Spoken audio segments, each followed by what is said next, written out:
की बात करते हो, वो आलम कौन सा है जिस आलम में हुजूर की इज्जत ना हो?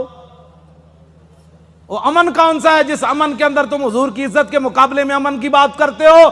किसी अमन की जरूरत नहीं, किसी जहान की जरूरत नहीं, हमें तो सिर्फ रसूलुल्लाह की इज्जत आबरू की जरूरत है बस। और बाबा ये सजा तो तां ही आनी ना कि तुसी सानू वोट वाल होर दो। हाँ, जेड़ा होने नाल तैयारी करो, जेड़ा मिले उनका वोट लब्बैक का,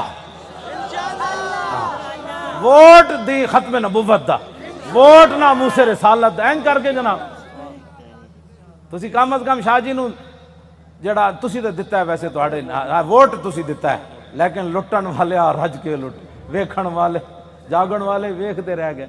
500 वोट 3 दिन में गिने गए। आहा, क्या बात है, कैसे शफाफ इलेक्शन हुए जनाब।